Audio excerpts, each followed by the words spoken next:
Yo, welcome to another episode of Voice of Brooklyn. This is episode 23. I'm your host, Skrilla Fresh. You already know what time it is. I got my guy with me. And I'm your boy, Piffy, man. That's 2F's, 2 Ys. Don't ask why, your Harlem guy, man. I'm here. But, let's not talk about me. Who we got in the building? What's up, man? What's going on, man? Zay from the Stuy in the building, the Stuy baby, the Don Corleone, Bedford Stuyvesant's Flyers, the one and only, man. We here. Yeah, we gonna get Skrilla here with Piff. We about to turn up. We about to turn up. Yeah, man. I like the energy in the room already, man. As y'all can see, I'm fresh off the plantation. Still got the 9 to 5 clothes on. We gotta make shit happen. This is my other 9 to 5. Yeah, we gotta make shit happen. And as y'all also go see, yesterday we went to the fashion show. Oh yeah, we gonna talk about that shit. We definitely gonna talk about that shit. And I call myself get sturdy. And I think I broke my thumb. But other than that, we back. You got a light on you? Yeah, I think so. Yeah, I do.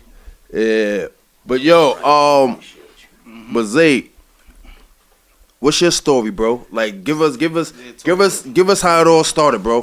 Where you from? Well, obviously the style, but like, give us your backstory. Surprisingly, I lived in the style like all my life, but I wasn't born in Brooklyn. I was born in the Bronx. Okay. And when I was born in South Bronx. You know how shit was like. I'm 26. I was born in '97. Yeah. So around the What's 90s that, like and Mount shit. Haven, Patterson area. You know what I'm saying? Cool. I'm not even too sure, because I was too young. You feel me? Okay. Right. When I was coming up out there, like I was out there to probably I was like 3 years old. Okay. You feel me? And one thing about me that like is like crazy to my mom's is that I have such a vivid memory of like a lot of the shit that happened like around that time. Like we was going through so much shit, like times where the lights would be off, or like I remember we was talking about the song "To Be the Dawn." Yeah. And one of the lyrics I said on that song was I done see my mama kick down the door. We was like I remember like the landlord locking our doors and all our shit is in there. My mom just like, nah, fuck that. We gotta get our shit. You feel me? And her kicking the door down. Now we in here, like it's cold outside. I ain't about to be out here with my babies and shit like that. So from a young age, like I seen my mom's like struggle to give me and my brother like whatever we needed, and like that shit always stuck with me. It always motivated me. You feel like you owe her, like you trying to go hard for the family. So like, when I moved to Bed-Stuy, we had moved to my brother's grandmother's house, and we was staying there with her, and I lived there with my brother, my 3 aunts, my grandmother, my grandfather, and cousins would be in and out. So it was a full house. No, that's how that's how it be, bro. Like, listen, that's how it be. I know, 2 at the foot, 2 at the head. I really want to see what Johnny P is. Yeah. So you know what I mean? It's how we came up. Like, so it's kind of similar to how we all came up. You know what I'm saying? But at what point did you get into the music? So staying at my grandmother's house, like one thing about my brother's grandmother, she like always had like she was the house that you go to when it's Thanksgiving, when it's Christmas, when it's, and like family was always over there, and they always played music. Like being a kid and you gotta be with the kids in the kid room, and the adults, they out there. It ain't no kids. It ain't no kids out here. Take your ass back in the room. So I will always hear the music, and one thing about my mom, she loved rap music. Okay. Like, she loved rap music, and she was into like from an early age, I was hearing like Jay-Z, Eminem. Of course, you from Stuy. It was a lot of Eminem my mom used to play. Like she loved Eminem. It was Jay-Z, a lot of Biggie, a lot of M, a lot of Nas. Like my mom, like I realized she liked a lot of like the mainstream rappers, like that. But it wasn't until I got older I started, endeavoring into like, the Big L's, the Cool G raps, the Big Daddy Kanes and shit like that, like doing my homework and shit like that. So what it was my brother like, what made me really want to do music was my brother. He knows how to sing. My mother always said she blessed because she gave birth to a singer and a rapper. You feel me? Fire. So Fire. my brother, he knows how to sing. And what happened was when we be at these family things, everybody be like, yo, sing for us, sing for us. Yeah. And I always loved like seeing duet. like the attention and the love that like he got from like being able to sing and shit like that. And hearing the rap music, like I could remember being a kid like trying to process what certain shit mean, but understanding how perfectly what they was saying was going with the beat and having an early understanding. So when I first started going to school and I met like my first couple little friends, I was probably in like first grade the first time. I was like, yo, let's rap. And we at the lunch table and like 6 years old, the same group of, you know, a 6-year. I'm not really saying nothing. Yeah. We rapping like, and as time goes on, cause I went to the same school in the Stuy by my grandmother's house of PS 73. No, that school is actually up there, like at the beginning of Brownsville. It was PS 73, right on Thomas Boylan and on Rockaway and McDougal actually, right up there. And like we would be in there. I was in there from kindergarten to 8th grade, and me and my boys would be in there banging on the lunch tables, rapping and shit like that. I had people, like our lunchrooms was big. I used to have people coming from that lunchroom side, that they would be crowded around our table. We was having like a miniature cipher and shit like that. And I didn't write my first song though until I was in the 6th grade. Like it's funny because that's about right. That time when niggas smart enough to write a song. Me and my boy Dre, we wrote our first song when we was in the 6th grade, and we wanted to go record it and put it on MySpace. You feel me? But we never got the chance to do it. We always just had it like written down, and we would like spit the shit to each other and shit like that. But when it comes to actually getting in the studio, I had met somebody through my cousin Cash that he used to rap before. But now he's into like, you know, stocks and shit like that. Yeah, okay, like, okay. So I met someone through him named Revy. And Revy, he lived in Sheepshead Bay. And I was probably like 14, 15 around this time. I used to travel all the way to Sheepshead Bay to Revy crib to record at his little in the crib studio he had. You feel me? But I had stopped going there because like I realized at a young age, like I'm not a cocky person, but I'm very like realistic. I realized at a young age, these niggas is mad old.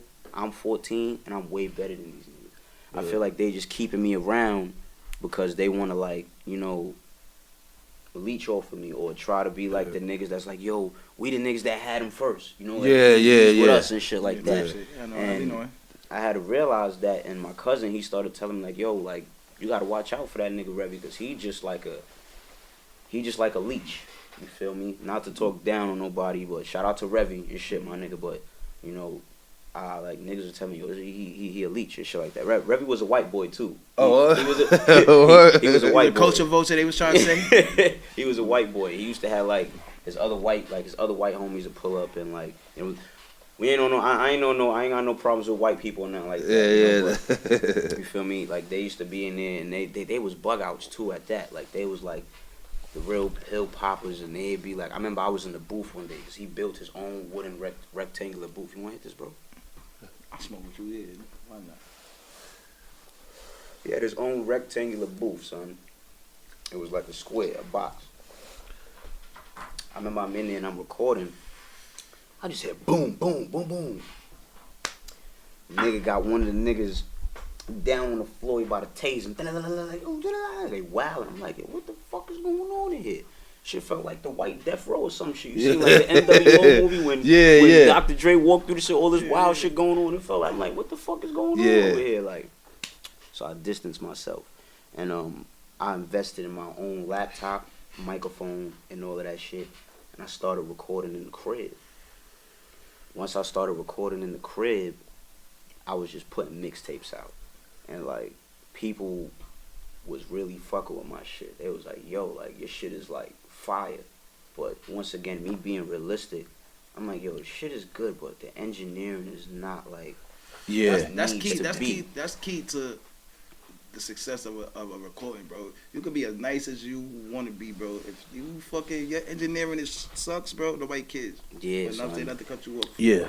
So Then my boy Dre. That's some guys too, boy. I appreciate you.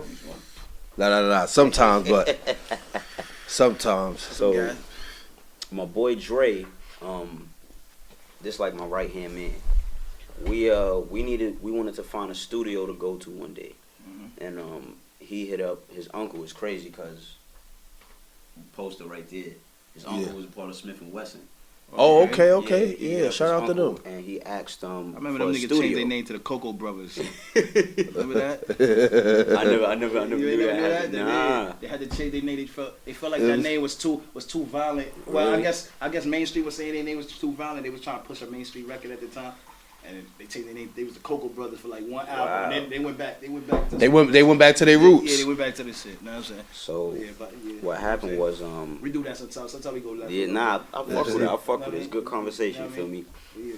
So he had asked him for a studio, and he put us on to Rio, and this was like probably 4 or 5 years ago. This back when Rio was on the 3rd floor. The studio used to be on the 3rd floor up there.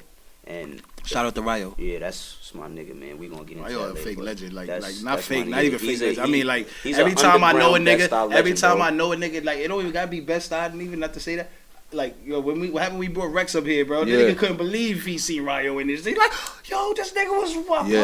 Come up. Like, every time I meet a nigga, I was into music deeply, like. Yeah, Rio was definitely a legend out here in the industry. He's a huge part of what is, what is Zay from the Stuy today. Okay. You feel me? Because when I first came here, I remember when I first came here, that was the first time I ever came as Zay from the Stuy.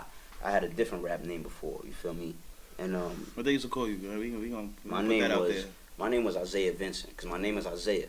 Vincent is my grandfather's middle name. He had passed away. Oh, so you was going with you was trying to go with the serious real name shit. And I learned Vince Staples. I learned that the name Vincent means to conquer. So I was looking at it as I'm gonna conquer the rap game. So I'm Isaiah Vincent. You feel me? That was fire. That was fire. You could still be your AKA. Yeah. Still could be your your alter ego. So I was rolling with that, but Zay from the start, it came more naturally to me because it's who I am and where I'm from. And like when people ask me where the name comes from, it's like whenever somebody would talk about me, they be like Zay. And niggas be like, Zay who? Zay who? Which Zay? Zay from the style. You feel me? Like so Zay from the style, yeah. That's how that shit came about. Every hood got about like 2-3 Isaiahs though. That's why. So you gotta be. No, it don't even gotta be Isaiah. It could be another type of Zay. Zayquan is like Mad Zay, Jose. Like any type of Zay. It's Mad Zay's in the hood. But you know what? As an older nigga, you know what I'm saying, because you say you was born in 97, I ain't gonna give my age away, but I'm in that next bracket. I'm in that next bracket right above you. You know what I'm saying? I like the creativity with y'all little niggas' names now. Know what I'm saying? And shit like I'm saying, I like what's going on with the names. Niggas' names is nigga. What the nigga name set the trend? Like, know what I'm saying? I mean, shit like that. Like little fly names and shit like that. So know what I'm saying, Zay. You say Zay for the style, like that's fire. Like NBA YoungBoy, it give a stamp. Wow, like know what I'm saying? They give a stamp. Know what I'm saying when you say that. Know what I'm saying? Now the project and the work just gotta match the stamp and. Which I've heard, we gonna get into that. Which we gonna get into that as well. Which I heard, and but we gonna get. I'm gonna let you finish right now. Okay. Just talk about the music, which I heard a little bit, and I just want to say, bro, that 97 shit you talk about, he born in 97 shit is a lie. That nigga is like born in like 81 or something. This nigga is lying. This nigga's lying. But all right, finish it. I'm sorry. I didn't even cut you off. He gonna do that shit about like 2 more times in this interview, bro. Like, yo, this nigga's crazy, man. Sorry, bro. Dead ass though. Nah, he was talking. So when I met Rio and I started recording here, that was the first time, like, an engineer, because I've been to other studios, but that's the first time an engineer was like, so this is what happened. I did like 2 previous sessions with Rio before, but they were just like some quick shits. Like I did one song and got out of there. I had this one session when I was working on my first actual album that I released. Because it's Stuy Baby 2 and it's Stuy Baby. Yeah. When I was working on the first Stuy Baby, excuse me. I was working on the first Stuy Baby. I recorded 2 songs off of there, and I didn't realize how long, like, the recording process was. I took like I got like a 2-hour session, and that shit ended up being like 4 hours. I didn't even realize that. And Ryo, he's like, yo, I ain't gonna hold you. I'll let you slide with that time because you got some real shit, son. Mm-hmm. Like I fuck with what you do. Mm-hmm. And like after that, I'm like, yo, like that's fire. Like this nigga really like he fucks with what I do. Your shit, yeah. And I've been here ever since then. Like and Ryo even like in my ear, like we built such like a relationship and shit like that where like I come and talk to Ryo about anything. Like we even had like one disagreement. I remember one day I had to come in here to record something for somebody, and it was a lot of other artists here, and you know Ryo know like me and a couple of the other dudes that come here, we real comfortable here. Yeah. So we came here in the podcast room, and we playing music on the speakers and shit.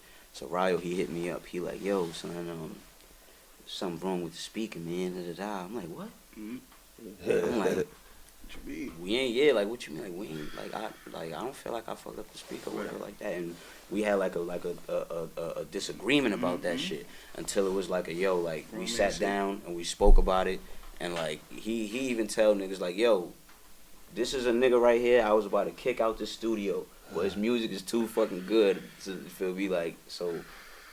Like me and Ryo, we really built like such a bond. Like when it comes to making the music, when it comes to like, he's the number one nigga that will like nigga Ryo's an asshole. Let me say that, Ryo.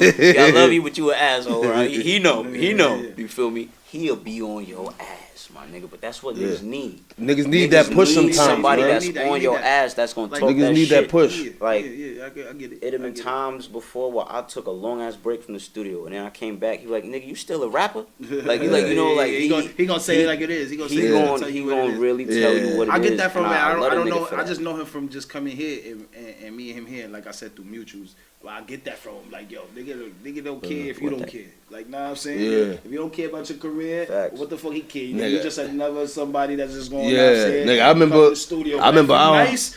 I see his care for the craft of music, if you take your craft serious and business. Everybody that I met through Ryo, that Ryo introduced me to, they always say to me, "You gotta be nice or something," because Ryo don't like nobody.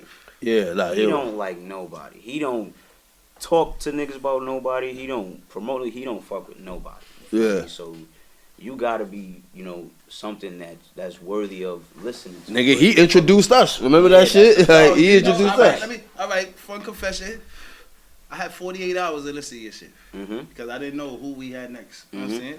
You know, this my man shit. You know what I'm saying? I'm just the side show. So I'm like, yo, bro, this nigga better be nice, bro. This nigga better be nice. It's a weekend.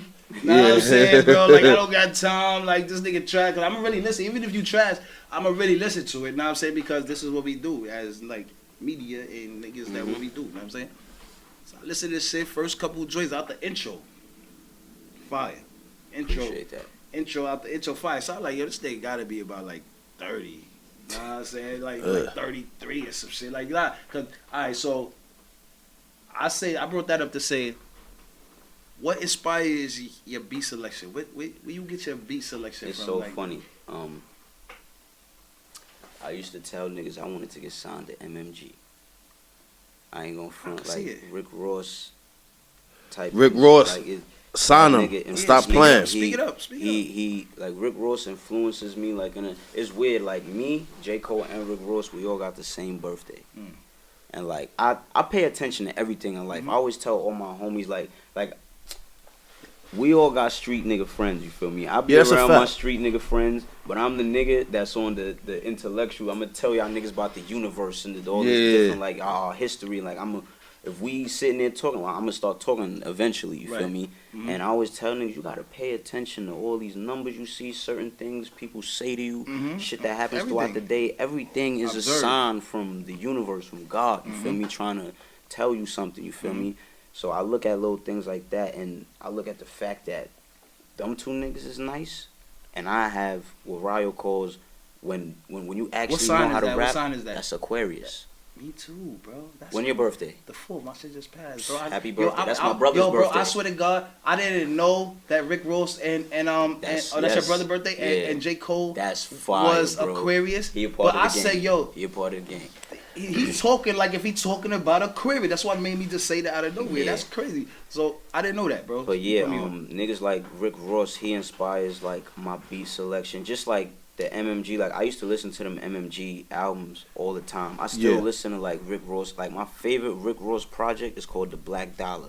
That shit is not like an album. That. It's a mixtape. It came I was out up north for that. Pip. What type of that was like? That was like 2017, some shit like that. 2015. 2015. I still was up north for that. 2015. I was up north for that. The Black that shit like. That's an album I listen to this day. I like Rich Forever. Rich Forever is gonna be one. Rich Forever is a classic. too. Rich Forever was rightly put together. That's so I can like see that. my personal favorite Rick Ross project. So it's Rick Ross and it's the old mixtape era Wiz Khalifa. Cushion Orange Juice. Shit like that. Like shit like that. That's like Cushion Orange Juice to me is like top 5 mixtape I ever heard. Cause it like. It's a different vibe. And I like lyrical shit. Shit. I like real hip hop shit. I like real shit rap. with substance. Like we talk about that shit all the time. It's the same feeling I get when I listen to Rocky. Like, now I'm saying he not really saying that it's super lyrical, but I feel this nigga every time he talk. And then his beat selection is also adds to like razzle dazzle. That was back when Wiz, Wiz he a different nigga. Yeah, Wiz. No, that's that album. Yeah, that's that mixtape. I mean, so that's fire. Especially that mixtape ever with like niggas like Cole coming out like Friday Night Lights. I was a big Sean fan, but for niggas like them, that's like where like me actually learning how to rap came from. Like me liking like the beats and the type of beats that I always wanted to rap on. It came from like a mixture of like Wiz, like Jay-Z, like beats on like Day in My Lifetime Volume. Like soulful beats. The one that had So Ghetto, I'm So Gangsta, Prissy Chicks. The one that's volume 3. That's volume 3. Like, beats like that, like. Shit is unbelievable, son. What's the name of that shit? In My Lifetime's Volume 1. Number 2 is Hard Not Life, and number 3 is Volume 3. What the fuck is Volume 3 name, bro? I'm sorry, Ho, because you know. He got a name. It got a name. In My Lifetime, Volume 1. Yeah. Then number 2 is Hard Knock Life, Volume 2, right? Yeah. And number 3 is. I'm sorry, Hov. I should know this, bro. I fuck with you so hard, bro. Nigga, I should know this shit. Yo, what happened, yo? Shit, like. In My Lifetime. Damn, this is bad, bro. And bro. And we just had this in the last episode. We was talking about Hov, and I be like, yo, niggas can challenge me to Eddie Hov for a whole verse and all that, and I don't know this man third album, but we all call it Volume 3. That's what I'm saying. We all call it Volume 3. That's why we could forget the name of it. But I get what you're saying. Shit like that. Life and Times of Sean Carter. Life and Times. All right, so what was In My Lifetime, and then Volume 3 was Life and Time. So that's why I didn't get it. I had to look that shit up. It sounded the same. It sounded the same. I had to look that shit up because I forgot. Cause we always say Volume 3. I'm not gonna lie. Before we move on, bro. Hov, you my man. That album was bad. That was a bad album. But to me. You like it? It was too many dance records for me. He was trying to be Puff at that time. I feel like he was trying to compete with Puff around that album right there, bro. Like Dope Man off of that. No, it's some shit. But you see how Volume 2 was put together? Volume 2 was put together. That's one of the craziest. Volume 2 got like big pimpin'. Isn't that but that's like fake like club records too. But then it got that's definitely Reservoir Dogs on it. You know what I'm saying? That go crazy. And then it got like Volume 3. Don't that got Coming of Age the sequel? Yep. Or is that Volume 2? Wait. No, Volume 2. No, Volume 2. Because I may be Volume bugging. Volume 2 got Coming of Age the sequel. It got So Ghetto. Do It Again. Put Your Hands Up. Dope Man. No, that's the Volume 3. That's Volume 3, nigga. Yeah, I'm going through the shit right now. Coming of Age of the sequel. He got or it's Volume 2, like you saying. That might be that's Volume 2, cause that's not Volume on. 2 is on that. But I'm not gonna lie. He got to come and get me on this. There's been a murder. That he ain't like that album, so I agree. I agree too. I didn't want to be the first nigga to say it out loud. Well, who Ho said he said he ain't like that one. He ain't like Kingdom Come. And Kingdom Come. I hear a lot of niggas say Kingdom Come. Like now I'm saying there's a little iffy to me too, but I ain't gonna front. The only reason I don't like Kingdom Come, not the only reason, because it was a little iffy to me. because he was coming at my son. You know I'm Harlem biased. Yeah. And him and Kim and Dame, they was going through that bullshit. And he was talking crazy to Kim on there. You know what I'm saying? He was the nigga said last time you went platinum, my chain was on your like. Know what I'm saying? You went crazy on my boy. Like I'm like, nah, he talking crazy, boy. But all right. Yeah, what was we on the where we going? I think the beats or something. The beat selection was on Rick Ross. Beat selection. Yeah, because I'm about to pop this next bottle. We get into it. Shout out Rick Ross, Bel Air. Yeah, that's a fact. Oh, yes, sir. Yo, Rick Ross, man, my man is speaking it up to existence, in existence. No cap, like now I'm saying we got the Bel Air, bro. MMG, like, and the way like people always will say it when they hear the music, like, yo, how can you envision that with the way your beat sound and the cadence and the way you have like soulful beats? Because I was going to ask you that. Yo, no, he like do, bro. The first 3 tracks on Star Baby 2. It's like soulful beats. So I'm like, because I'm like, all right, let me see where he going with it, and then I'm like, all right, he got that soulful sound, but he talking crazy on that shit. But he not like talking no young nigga shit too. He talking like he lived it. Like, know what I'm saying? What he said in the beginning, he lived it. You know like, what it is, like, coming up when I was young, like, when I moved, because when I had moved, we moved from my grandmom's crib deeper into the style.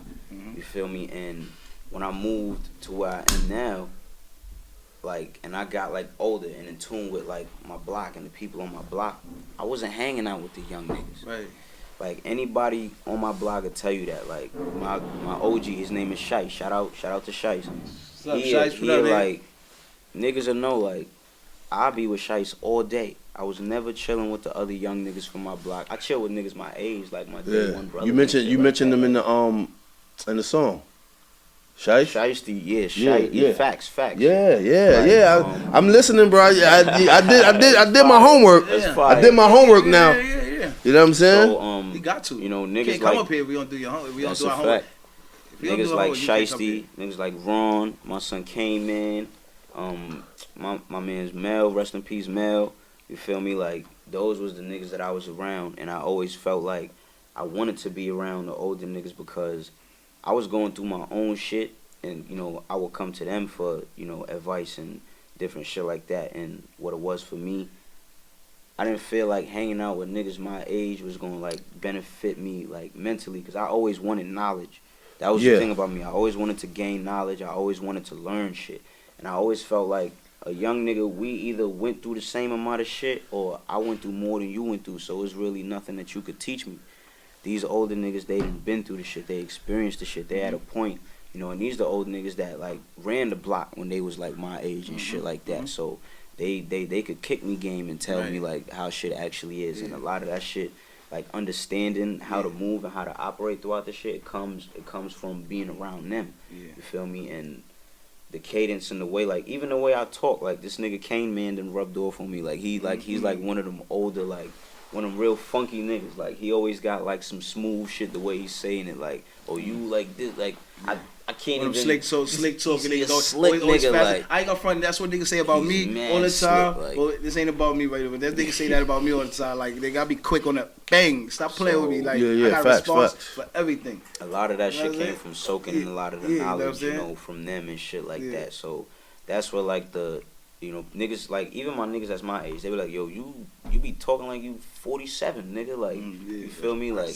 see. Like, that shit comes from, you know, that shit is a gift, bro.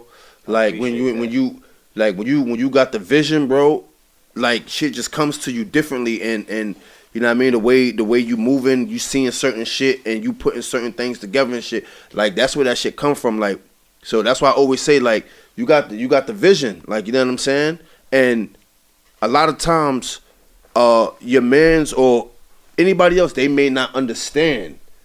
They may not see what you see. You understand what I'm saying? So that's why they be like, yo, bro, like, yo, They be like, yo, listen, I'm just on some different shit. Like, you know what I mean? Front, like, I really, really had to, like, sit down and realize that. And, like, I had to realize it, like, not even on, like, a funny type of time. Like, niggas is not even being funny. It's just the fact that, like, nobody is you. Nobody gonna understand how you want to do what you do more than you. Nobody's gonna want what you want more than you. People just want to hear you speak on it. You feel me? And Facts. People want what they want. A lot of people don't want to get left behind. A lot of people on the low, they envy you. And I say envy because it's not hate, because hate is somebody that really don't like you. When you envying somebody, they don't know. You right next to them when you envying them. You wishing you had what they had. Yeah. You feel me? And some niggas do that. You gotta like, you gotta really pay attention. You gotta put in the same work I'm putting in. Like that. Funny shit. Like we were just talking about that off camera before you came, bro. Yes, like yes. you know, like we all got friends and shit like that. Like you know what I'm saying. So when you living your dream and you moving in your purpose, bro, if somebody is disagreeing with that, that's somebody you gotta be like, all right, you know what? I love you, bro, but I can't do this with you, bro, because like I'm moving forward. I'm going this way and you trying to hold me back because you don't see what I see. You're not moving like how I'm moving. Like, you understand what I'm saying? Now if like it's like this. Everybody is not meant to be the front guy. Like, you understand what I'm saying? Sometimes you got to be a role player on the team, bro. But a lot of times people be wanting to be the star. It's like, nah, you got to fall back and play your part. You know what I mean? You don't understand. Like, if all the effort you took envying your man that's getting popularity, you could have used that to be his manager or to be or be something else, bro. Fact. Like, nigga, you got to find out where it works at, because at the same time.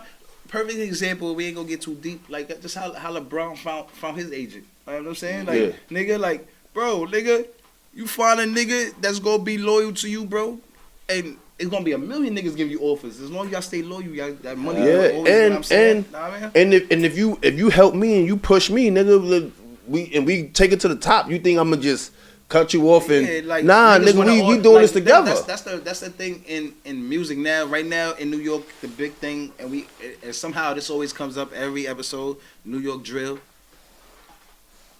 Everybody and every crew rap. Like, it's not just one nigga. Like, bro, like, yo, we from a block, and all 19 of us rap, bro. Like, and we all trying to go viral. We all trying to do something. We all trying to, you know, talk on dads and all that to go viral. That's different. Like, you know, I'm agreeing with you saying what he's saying as far as niggas don't want to fucking see one nigga shine that can help us all win. Niggas just feel like, yo, we all got to do it together. Like we all got to just rap. No, but see, here's the thing. Nah, that shit is trash, bro. No, but look, here's the thing. How we gonna keep up? No, yeah, but as a crew, right? Y'all are doing it all together. You just not the front man. Facts. No. You gotta come back. I'm talking about niggas be secretly competing with each other. Like, know what I'm saying? No. Yeah, the nigga that got the get more views. Let's say, all right, look, quick scenario. Us three right now, we grew up together. Right now, know what I'm saying? They get the motherfucking deal, but I rap too. This how it is. Nah. I gotta rap more. Like, nah, I'm saying, instead of promoting this man, that's because he got the deal. I gotta rap more and all that. And sometimes, son don't even know that. In some cases, nigga, like, this is me. The star, you don't even know that. Like, the nigga who's the star, he planning. Yo, when I really do what I do, I'm gonna get this nigga set. Bro, he gonna have his shit put together. Bro, you feel me? I always wanted to be that nigga that was like, yo, I hope my man get on for something. Because I know I got something to bring to the table. So I'm a root for that man until he get there. Unless it's the tables are spent and he doing that for me. Like, I'm the nigga about to get on and he waiting. I don't know what's wrong with niggas. Niggas is niggas. And that's why niggas is like, niggas. Yo, pardon me if I'm going in and out the mic, but I'm back. It's crazy. It's crazy. But let's get into Star Baby 2. Yes. The album. Love it. January 28th of this year you dropped, correct? Yes, on the birthday. Yes. On the birthday, okay. Bro, we gotta talk about this album. This sounded like a classic, bro. Like that. It sounded like a classic. I like it. I like it a lot. Like I said, like, bro, we ain't speaking about this shit together at all. Oh, wow. First time. I sent it to him. I said, yo, bro, you gotta listen to this shit, bro. This is the first time that we speaking about it live. Together, like, this is the first time. He didn't even say that I gotta listen to it, like, yo, bro, you gotta listen to it, it's fire. He ain't give me no opinion to say. He said, yo, bro, this is who we interviewing on Saturday. Here, listen to this. Okay. Yeah. So, like I said earlier, I'm like, yeah, yep. Like, yo, come on, man. All right. You know what I'm saying? Because, you know, I be a little skeptical sometimes. You know what I'm saying? Everybody's always. Yeah, always. You know what I'm saying? Always. Because sometimes it could be a waste of time. Sometimes it could be a waste of time.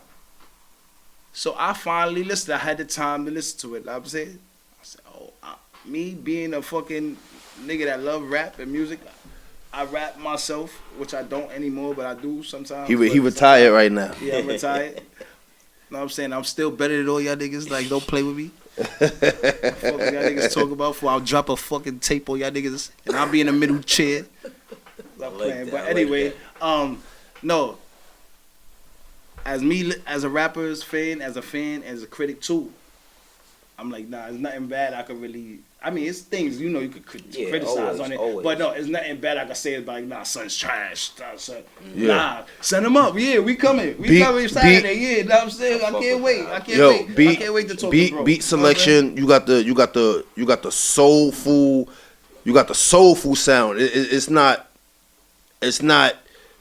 thrown together. It's in numeric order when you listen to it. You got you telling real stories as we spoke about with the because I'm looking at the playlist now. I don't remember all of the songs by heart, but the To Be the Dawn. What's the joint with the girl Petty? I like that. That's how like the Jay-Z vibe and a Mill. That kind of girl, yeah. That's how like Jay-Z and a Mill vibe. I'm not gonna hold y'all, like all the music that I've listened to throughout my life, like it's rare that I listen to new music. Don't get me wrong, I listen to like the music of today, but it'd be rare I listen to like a lot of new music and shit don't like excite me like how certain shit from before do. Like, so when I listen to a lot of them songs, I would say to myself like, yo, like I remember used to saying to myself, how could I like do this? Like when I looked at like Kush and Orange Juice, I'd be like, how could I like make an album like this? Or when I listen to the Blueprint 1, how can I make an album like this? Like, and there's so many albums, so many different records. Like, for instance, that song with Petty, That Kind of Girl. That song reminds me of Sunshine by Jay-Z, Babyface, and Foxy. Oh yeah. I kept saying Jay-Z and the Mill because I only had a couple times to listen to it, but I knew I had the Jay-Z kind of summertime feel. It reminds me of that song. No, that was but dope. Also, that was dope, yeah. Using the 21 Questions, vibe, but incorporating the. Oh no, the 21 Questions too. The hook. Yeah, the hook. So it's just like. Really like would you still how would you baby I remember it's like how to put certain shit together in a way that's my own, you feel me? And a lot of records inspire me to make music a certain type of way. Like that's why when you hear the album, every song like it sounds like it's meant to go to the next one. Like the next one is meant to play. That's why I say it's a numeric order. I learned from listening to when niggas was actually making good music. When you make an album, you gotta make album. Like, bro, you gotta make something that when niggas close their eyes, they could like see the shit happening. Where sometimes like correct me if I'm wrong, as an artist, sometimes that like you could have a song that you did 3 months ago, 4 months ago, and then you got a song that you did yesterday that could still make the cut. You know what I'm saying? The song Love and Hate, had that song for 2 years. Yeah.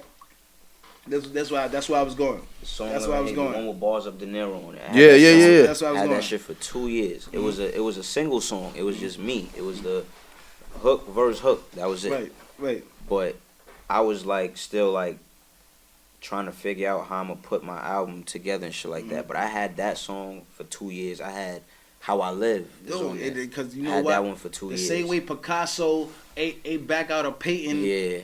2 years later, art is art. Being a perfectionist, and being a perfectionist, timing is everything. I'll be like, I was telling myself I ain't want to just put out anything because for one, I was gonna call my album Stop Baby 2, and people fucked with the first Stop Baby. I'm a firm believer, like. If you make something and you put a 2 after it, that shit has to be equal or 2 times better than the first. That's the reason that you're making it 2. Because if the reason why you're making it 2 is because everybody liked it 1. Yes. You're not gonna make 2 of garbage. If everybody hated number 1, you're not gonna make a number 2. That's definitely. You know what I'm saying? So if everybody liked number 1. Like, you know what I'm saying? Sometimes that's why some people keep that in the vote, number 2 in the vote. They'll come out with like 3 projects before they come out with number 2 because of the acclaim from number 1 was so crazy. Like, and you know it's what I'm funny saying? Because the song Love and Hate, when I met Bars of De Niro, I met him through Ryo. cause I seen Ryo had tagged him on something one day, and like I'm a hood nigga, I'm a street nigga. Yeah. You feel me? When I'm like, yo, who this nigga, man? You tagging these niggas, man? Cool. I'm nicer than this nigga, but I never even went to listen to his music or nothing like that. You feel me? Regular shit. So I went to listen to his shit. I'm like, oh, all right, my son Ryo ain't sharing no. My son is nice. You feel me? So I hit him up. When I hit him up, he was willing to work like that. We immediately got in the studio, and the first song I played for him was Love and Hate. Once I played Love and Hate for him, he actually all the time.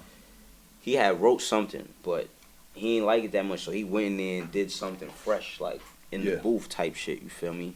And like I was telling him, like, yo, son, I wasn't fucking with you when I first heard of you, son. Like, you feel me? Like, on some funny shit, like. But it's crazy because that's like really my man. No, that's how it usually happens, bro. Yeah, you know, like, with rap, it's never usually beef in the beginning.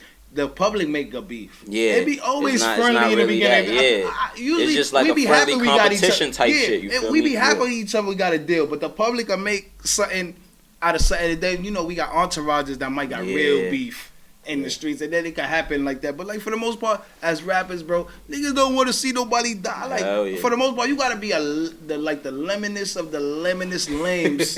Know what I'm saying? To be like, yo, I hope he get a deal and die. Like, wow, nah, that shit is crazy. Wow. Yeah, bro. That shit is crazy. Yeah, it's crazy. But the song Love and Hate, right? Because you said you had that for 2 years. So when you was creating this project, how did you make that song make sense for this album? You know what's crazy? The song, I had that song for actually about 4 years, but it was a different song. Like kept some of the shit. It was a completely different song, but the hook, I just, you know, switched it up a little bit and turned it into a completely new song. Then that's when I had it for so long. But what it was that song right there. When it comes to that verse. When it comes to the way the beat is and the hook, like I got like I was talking to my boy Jonathan about this shit the other day. I'm coming to pause. Like I was talking to my son Jonathan about this the other day. Like I tell niggas, yo, you gotta know how to like, how could I say, like you gotta know how to look at everything from a third party. You feel me? Like, and that's with everything, even like. If you like having a disagreement with somebody or like you arguing with your shorty, anything, you gotta know how to get out of your feelings. And you gotta know how to see how it looks from the outside and see how both could come to a compromise. Yeah. Now, when it comes to the music, you gotta know how to look from the consumer. You gotta know how to look from the person who's listening to music, and not just one type of person. You can't just look at it from a street perspective. You gotta look at it from the niggas who might like R&B. You gotta look at it from the niggas who might like that old school shit. Yeah, bro. If you ever sold anything in life, you should know how to sell music. If this is what you want to do in life, if this is what you're calling your career, if you ever sold anything, if you ever sold ashtrays, imagine somebody gave you 20 ashtrays and put you in the middle of fucking Mexico. Nigga, you don't know no Spanish, nothing. Are you gonna get them off, or are you gonna throw them away and give up? No, you gonna get them off. You gonna find a way. Know what I'm saying? But that's the same shit with music, bro. Know what I'm saying? Find a way to sell it. You know, the perfect example of that, real fast, French Montana. Yeah. Not the fucking greatest rapper in the world.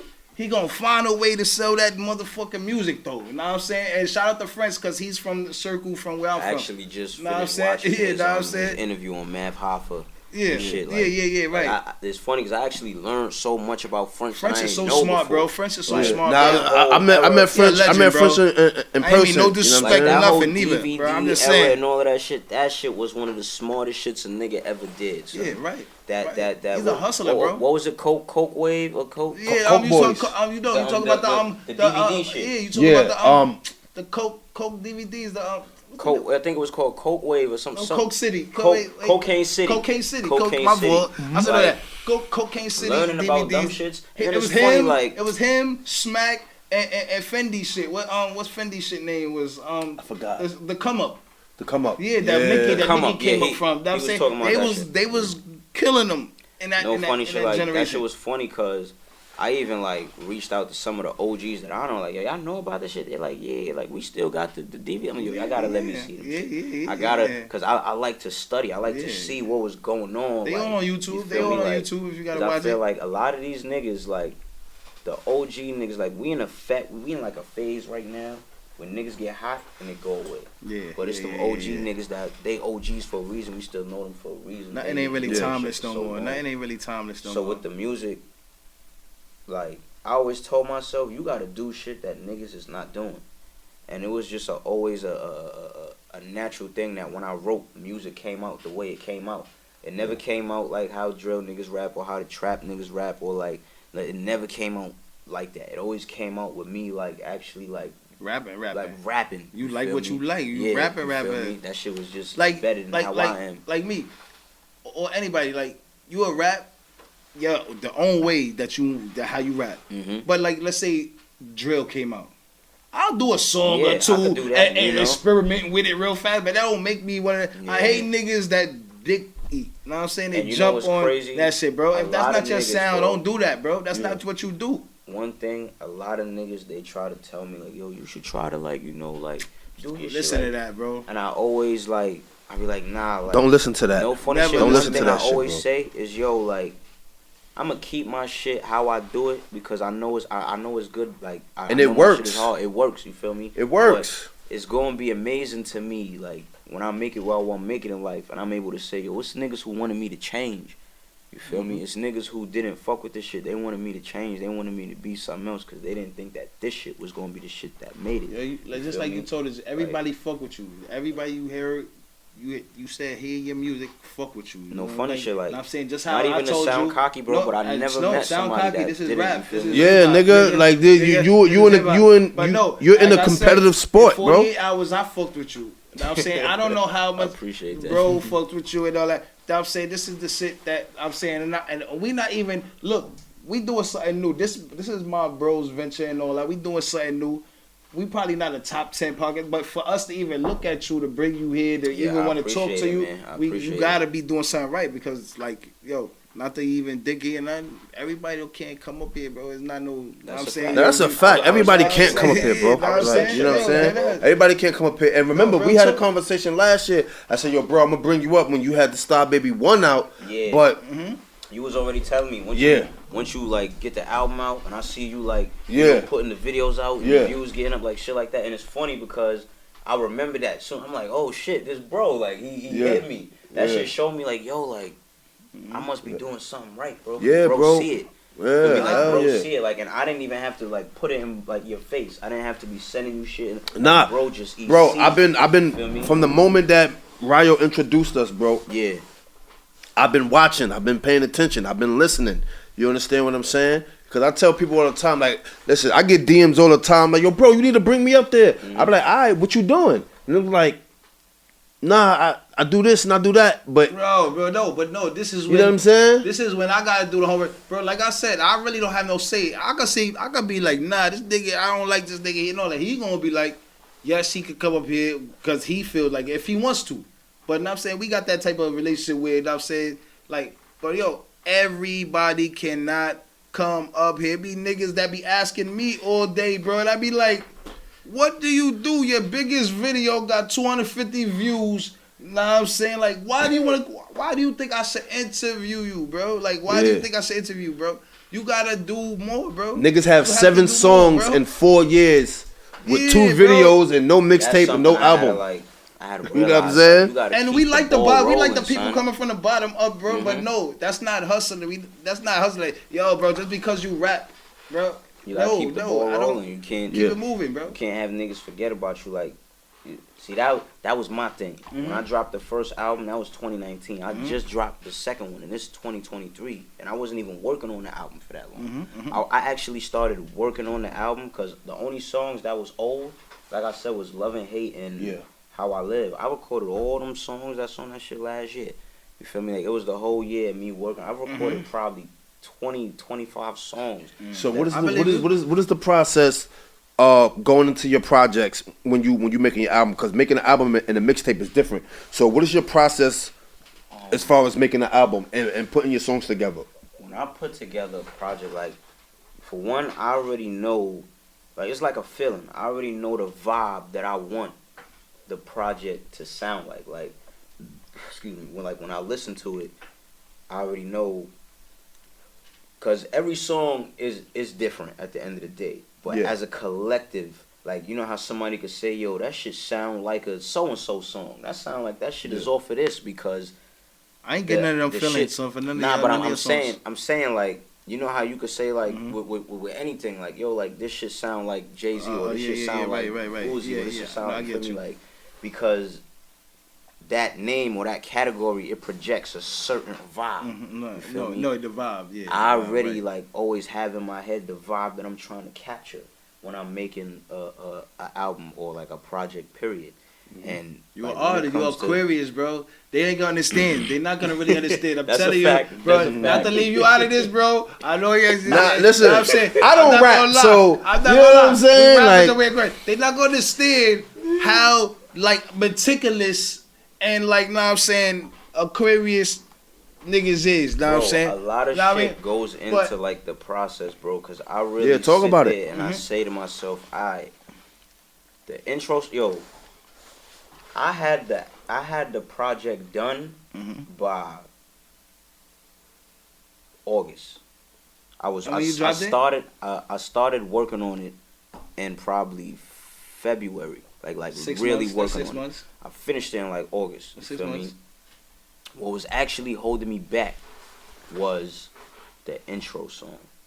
I recorded 5 different intro songs. Yeah, you're an artist, bro. The intro, you cannot drop a good album unless that intro is not fucking it, bro. Because the intro sets the tone. Sets the tone. But sometimes the intro don't come until after you done did the album, bro. Like, you know what I'm saying? You gotta just really figure it out. I don't know, bro. That was good. That's good. Intro song. That's good knowledge for y'all rappers, bro. The intro don't gotta be the nicest song. It's the one that makes the vibe of the album, bro. The rest, you feel me? Yes. No funny shit.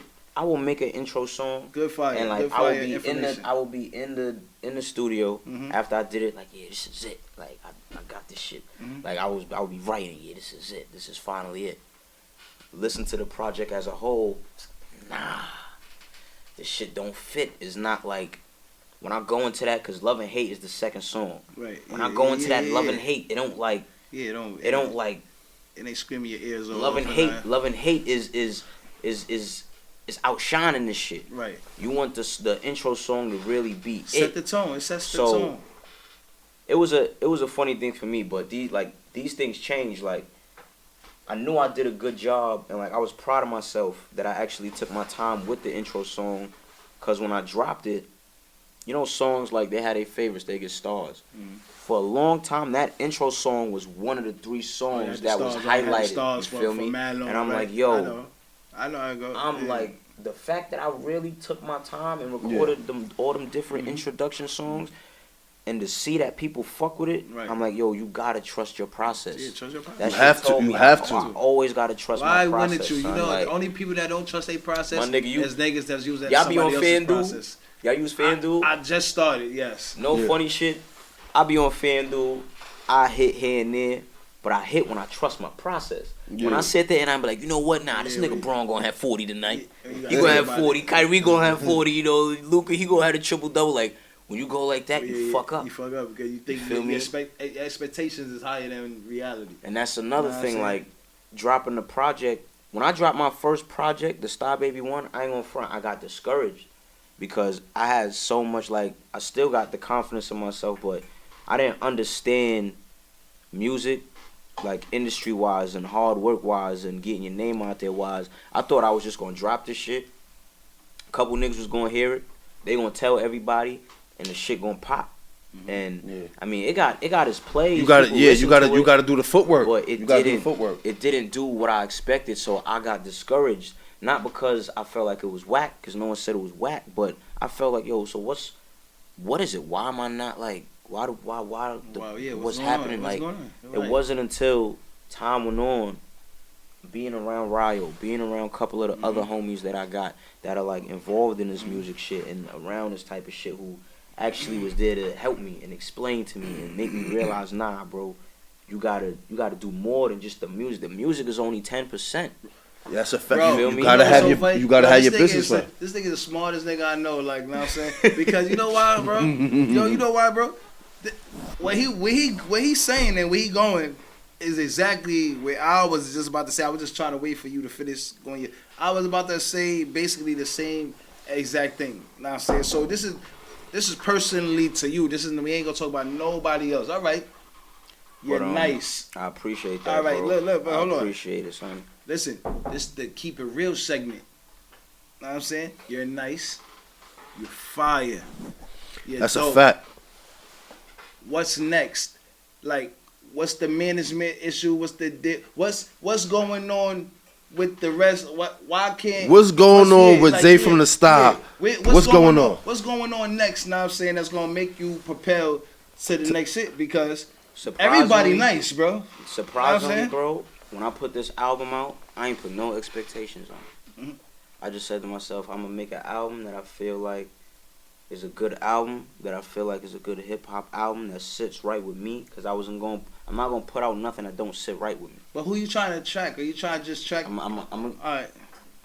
When I put it out, the reactions I got for it was even crazier than I got from the first one in even a shorter period of time. Mm-hmm. You feel me?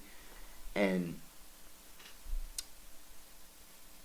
I'm at a point right now where I realize, like, a lot of niggas like Ryo, he'll tell me, niggas need a manager, but niggas don't need a manager.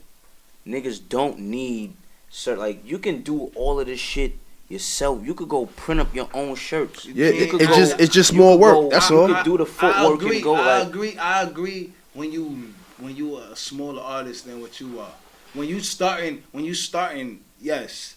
At some point, you're going to get 10,000 followers, 20,000. So I'm talking about you ain't buy these followers. You caught these 20,000 followers, 30,000. You're going to have to get like, a team, bro. You can't do everything by yourself, bro. All right, so that's what you wait. That was the question. That was the question. Like, so you expecting just everything to, you feel a deal's coming soon?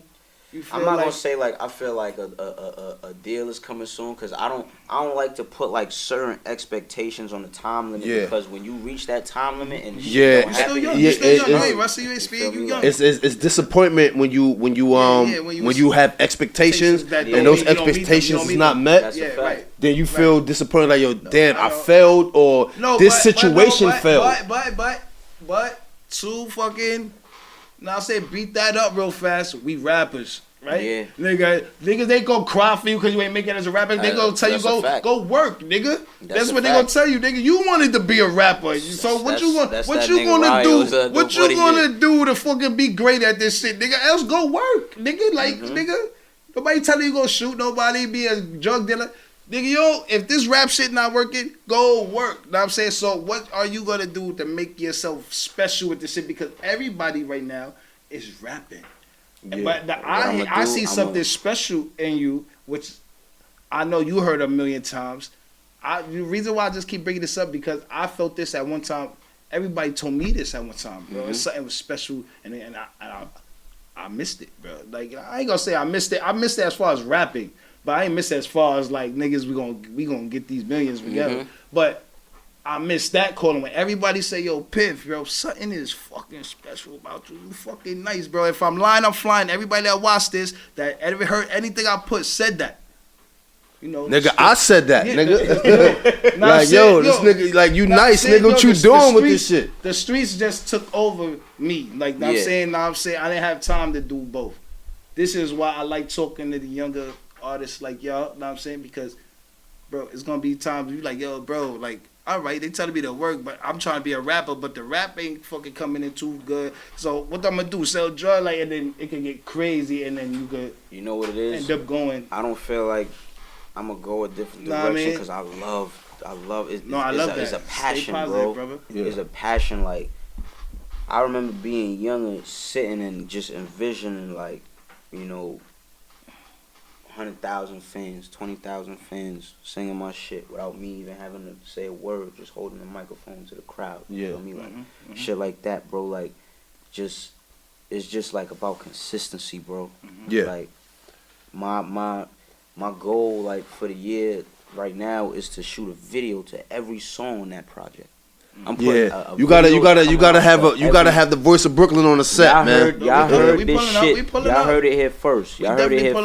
I'm shooting a video to every track on that album. On that fucking album. No funny shit.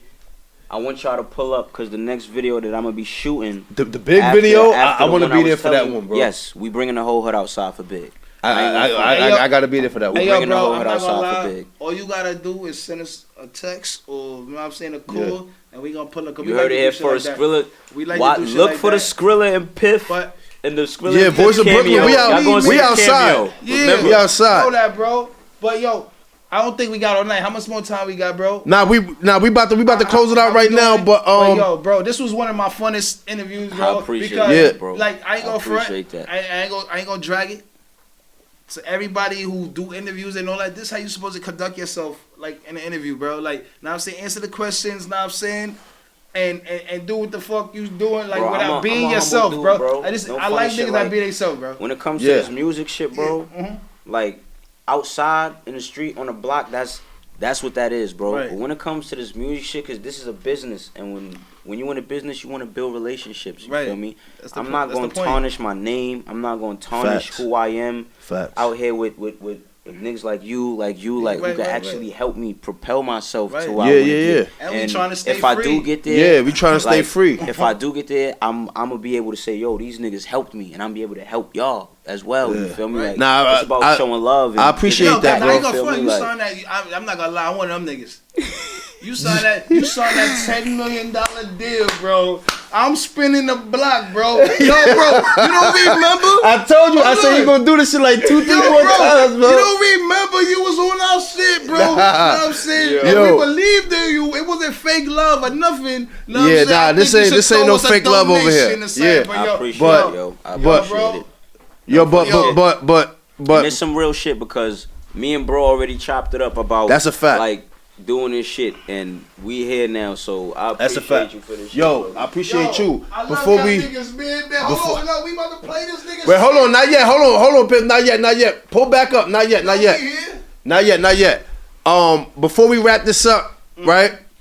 Zay, tell the people where they can find you.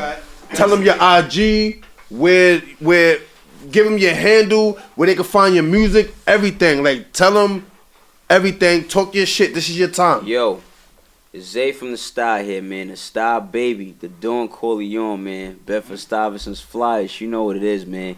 Y'all know y'all can find me on everything and everything at Zay from the Stuy. Z-A-Y from the Stuy. If you from New York, you from Brooklyn, you know how to spell Stuy. S-T-U-Y. Zay from the Stuy. No underscores, no spaces, no nothing. He the only one. That means he the only one. He's the only one. If it's another one, hop that nigga. You gotta get him out of here. That's a fact. And I'm your host, Skrilla Fresh. You already know. You can find me on IG. That's SCRILLA_FRESH. You can find me on Instagram and Facebook. And I gotta give a special shout out. You already know, to my sponsor, Nitty Customs. You know he made this fly jacket for me. You know what I'm saying? Shout out to Nitty. Facts. I'm definitely reaching out to you for one of these, son. And you can find me at, man, Instagram, man, or Twitter, The Real Piffy. That's DAREALPIFFYY. That's 2 F's, 2 Y's. Don't ask why. The Real Piffy on all platforms. And you can follow the brand. Oh, I ain't got no brand. I told you I came from work. I usually always got the brand. Nah, but tell him. Do I got a hat on? Oh, yeah, I got a hat. I got the Plaga hat on. This is the funniest nigga I've ever been in an interview. I swear to God. Yo, know I'm saying? I got the Plaga hat on. Know I'm saying? Also follow the brand, Manhattan Dripping Company, know I'm saying? MDMA, know I'm saying? At MDMA Fashions with an S at the end. Because the niggas that don't got the S at the end, I'm about to boom them niggas because y'all niggas is taking all of my fucking searches, bro. Like, yo, bro, MDMA Fashions. Hold on. Before we out of here, I ain't give the IG to Nitty Customs. That's NITTYKUSTOMZ. Nitty Customs. I'm gonna give that to y'all one more time. That's NITTYKUSTOMZ. MetiTTYKUSTOMZ. You can get your latest fashions, hoodies, shirts, jackets. Everything is custom made. You could DM them. All that. I'm gonna leave it in the description. I'm still learning the game. You can holler at them. That's Nitty Customs. You know we got the MDMA. Don't forget about my bro Piff. You know what I mean? Fuck with his shit too. We got Zay from the Stuy in the building. This is Voice of Brooklyn. You know, and we out of here. We out of here. Go cop that Stuy Baby 2. We out of here.